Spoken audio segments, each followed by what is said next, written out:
साङ्ख्ययोगौ पृथक् बालाः प्रवदन्ति न पण्डिताः एकमप्यास्थितः सम्यक् उभयोर्विन्दते फलम्.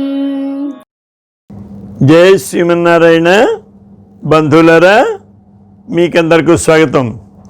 భగవానుడైన శ్రీకృష్ణ పరమాత్మ యొక్క అనుగ్రహం మనందరి మీద చాలా పరిపూర్ణంగా ఉండడంతో మనం చాలా విజయవంతంగా శ్రీమద్ భగవద్గీతలోని తొలి 4 అధ్యాయాల్ని అర్ధతాత్పర్య సమేతంగా చాలా సంతృప్తికరంగా పర్యాలోచన చేసి 3 రోజులైంది.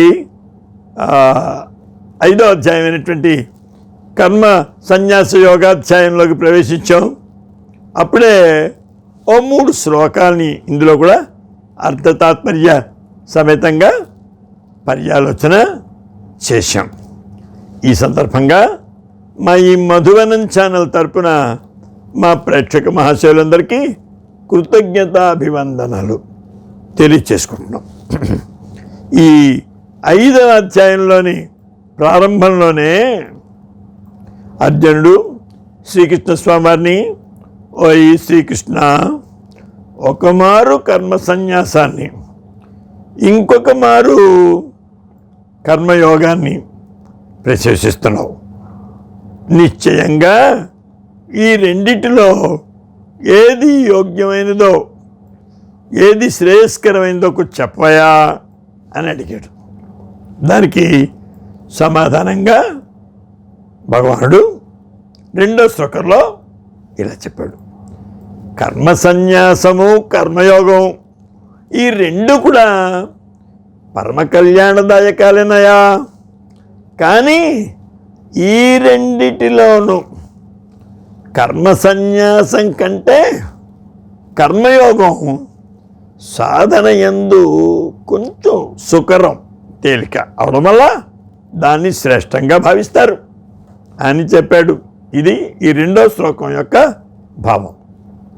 మహాబహు, ఎవరిని ద్వేషింపని, దేనిని కాంక్షింపని కర్మయోగిని నిత్య సన్యాసిగా గ్రహించవయా.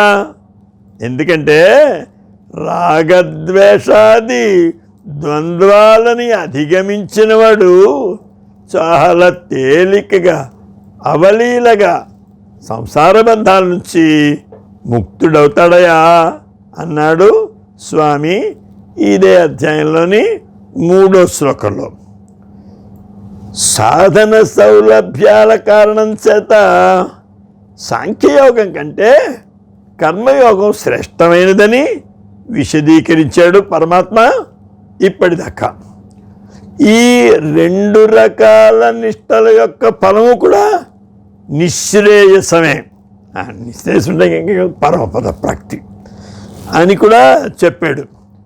తదనుసారంగా ఇదిగో ఈ రాబోయే 4వ శ్లోకంలో ఆ 2 నిష్టల యొక్క ఫలాలలో భగవానుడు ఏకత్వాన్ని ప్రతిపాదిస్తున్నాడు. ముందుగా ఈ 4వ శ్లోకాన్ని మనం చేస్తాను. ఆ తర్వాత దాని అర్ధతాత్పర్య విశేషాంశాల్ని యథావకాశంగా విన్నవిస్తాను. ఇదిగో ఇది ఆ 4వ శ్లోకం. సాంఖ్యయోగౌ పృథక్ బాలాః ప్రవదంతి న పండితాః ఏకమప్యాస్థితః సమ్యక్ ఉభయోర్విందతే ఫలం. సాంఖ్యకర్మయోగాలు వేరువేరు ఫలాలను ఇస్తాయి అని మూర్ఖులు అనుకుంటుంటారు. పండితులు అలా భావించరు. ఆ రెండిటిలో ఏ ఒక్కదానినైనా బాగా విధి విధానాలతో ఆచరించినవాడు ఆ రెండింటి ఫలస్వరూపమైన పరమాత్మని పొందుతారు. బంధువులరా, విన్నారు కదా, ఇది ఈ 4వ శ్లోకం యొక్క భావం. ఇప్పుడు ఈ శ్లోకంలోని ఏ ఏ పదాలు ఏ ఏ భావాలను అర్థాలను ప్రతిపాదిస్తున్నాయో మనవి చేస్తాను, చిత్తగించండి. సాంఖ్యయోగం జ్ఞానయోగ కర్మయోగములు పృథక్ ఫలభేదము చేత వేరువేరైనవిగా ఏ ప్రవదంతి ఎవళ్ళు చెప్తున్నారో తే వాళ్ళు బాలా అపక్వమైన జ్ఞానం కలవాళ్ళు, నా పండితా పూర్ణముగా తెలిసిన వాళ్ళు కారు. ఉభయో ఈ రెండింటి లోపల ఏకమపి ఏ ఒక్కదానినైనా సమ్యక్ చక్కగా లెస్సగా ఆస్థితం అనుష్ఠించినవాడు ఫలం ఆత్మావలోకన రూపమైన ఆ ఫలాన్నే లభతే పొందుచున్నాడు. జ్ఞానయోగ కర్మయోగాలు రెండిటికి ఆత్మదర్శనం అనేదే ఫలం.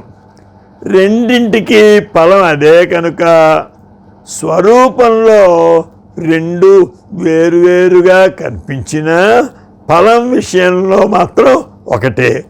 అయినా కొందరి విశ్లేషణ వేరుగా ఉంటుంది. వాళ్ళు అంటారు కర్మయోగం జ్ఞానయోగాన్ని మాత్రమే సాధిస్తుంది. అంటే కర్మయోగ ఫలం జ్ఞానయోగం అన్నమాట. జ్ఞానయోగం ఆత్మదర్శనాన్ని సాధిస్తుంది. అంటే ఆత్మదర్శనం అనేది జ్ఞానయోగ ఫలం. ఇది వాళ్ళ యొక్క అభిప్రాయం. ఇలాగా రెండింటికి వేరువేరు ఫలాలని చెప్తారు వాళ్ళు. ఇలా చెప్పేవాళ్ళు బాలుర వలె అపరిపక్వమైన పరిపక్వం లేని జ్ఞానం కలవారట, చక్కగా తెలిసినవారు కారట. ఈ రెండిటికి ఆత్మావలోకనే ఫలం. అంచేత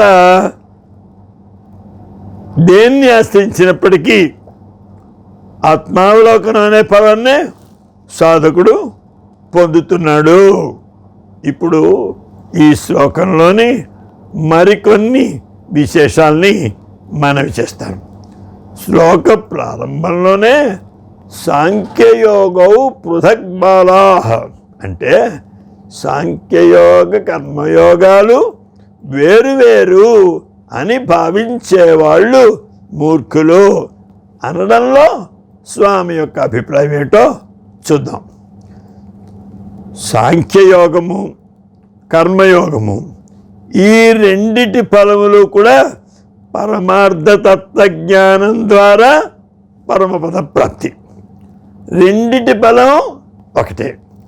అయినా వాటి ఫలాలలో ఏవేవో భేదాల్ని వాళ్ళే ఊహించేసుకుని అవి రెండూ వేరువేరు అని భావించేవాళ్ళు అల్పజ్ఞానులు, అదే వాళ్ళనే బాలకులు అంటారు అని అన్నాడు స్వామి ఈ వాక్యంలో. రెండిటి సాధన ప్రక్రియలలో భేదాలుంటే ఉండవచ్చు, కానీ ఫలాలలో ఏకత్వం ఉంది కదా. అంచేత వాస్తవంగా అవి రెండు ఒకటే, వేరువేరు అని భావించకూడదు. బాగుందండి, మీరు చెప్పింది ఒప్పుకుందాం. పరమపద ప్రాప్తి ఫలం, కానీ ఆ ఫలం ఇవ్వడంలోనే తేడా ఉంది కదా అని అనుమానం, సందేహం. కర్మయోగం పరమాత్మ జ్ఞానాన్ని కలిగించి దాని ద్వారా పరమపద ప్రాప్తిని కలిగిస్తుంది.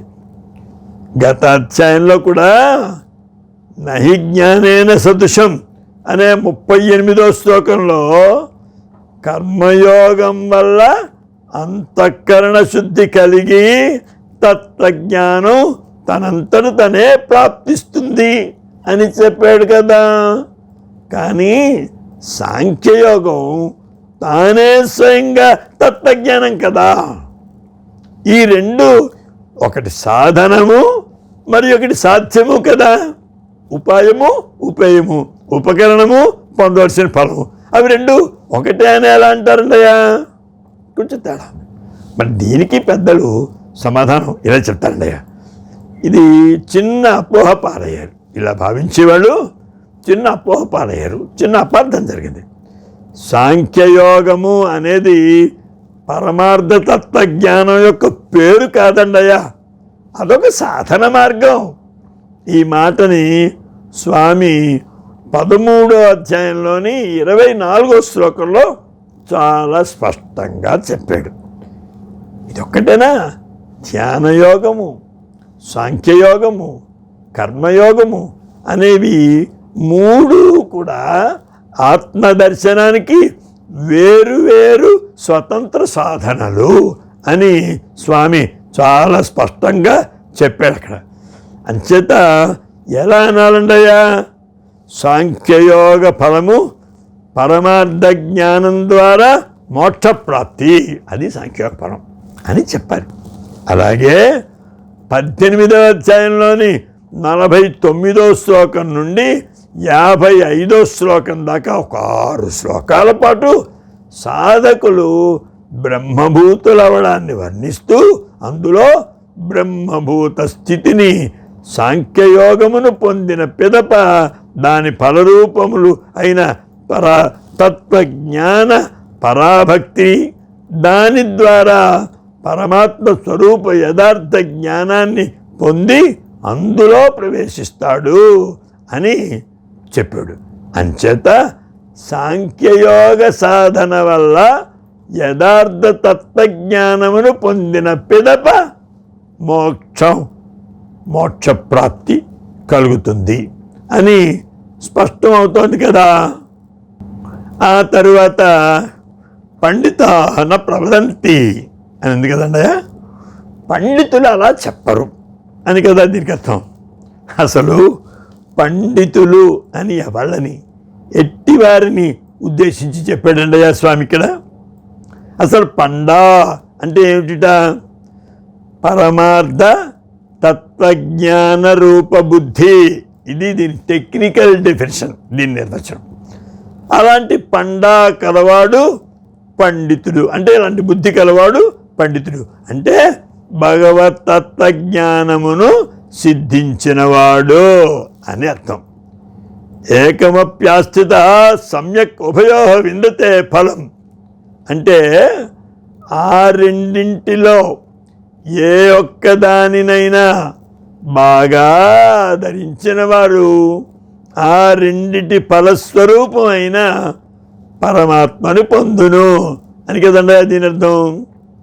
కర్మయోగ ఫలం సాంఖ్యయోగం అయితే, సాంఖ్యయోగ ఫలం భగవత్ సాక్షాత్కార రూప మోక్షం అయితే, ఈ రెండింటి ఫలాలలోనూ భేదం ఉండడం చేత ఒకే నిష్ఠయందు స్థితులై ఉన్నవారు రెండు ఫలాలను పొందుదురు అని చెప్పడానికి ఎలా వీలవుతుందండయ్యా?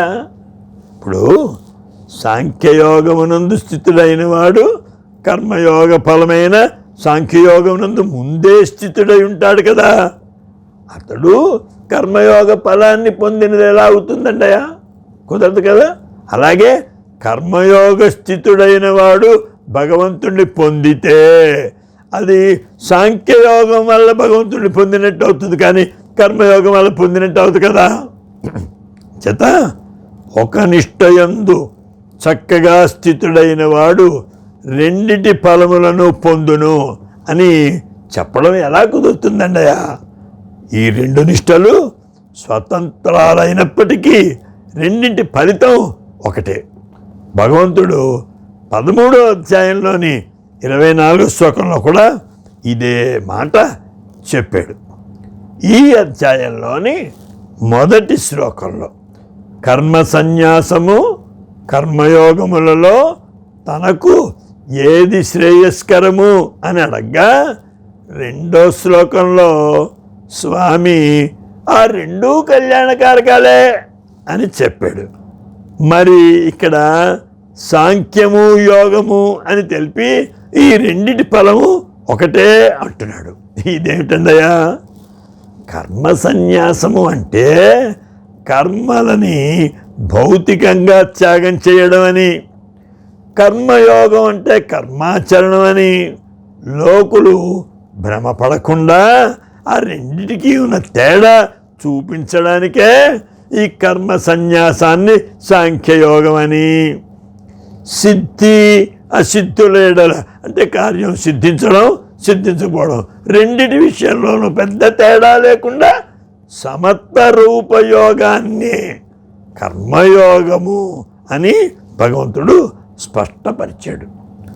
చక్కగా అనుష్ఠించినప్పుడు ఈ రెండు సాధనలు ఫలాన్ని ఇవ్వడంలో స్వతంత్రాలు సమర్థాలు అని చెప్పడానికే రెండో పాదంలో ఏకమపి అన్న దగ్గర అపి అనే అవ్యయాన్ని వాడేడు స్వామి అని కూడా పెద్దలు చెప్తారు. ఈ విధంగా ఈ కర్మ సన్యాస యోగాధ్యాయంలోని ఈ 4వ శ్లోకంలో శ్రీకృష్ణ పరమాత్మ అర్జునుడితో సాంఖ్య కర్మయోగాలు వేరువేరు ఫలాలు ఇస్తాయని మూర్ఖులు అనుకుంటూ ఉంటారయ్యా. పండితులు అలాగనుకోరు. ఆ రెండిటిలోనూ ఏ ఒక్కదానినైనా చక్కగా విధి విధానంగా ఆచరించినవాడు ఈ రెండిటి ఫలస్వరూపమైన పరమాత్మని పొందుతాడు అని ఉపదేశించాడు.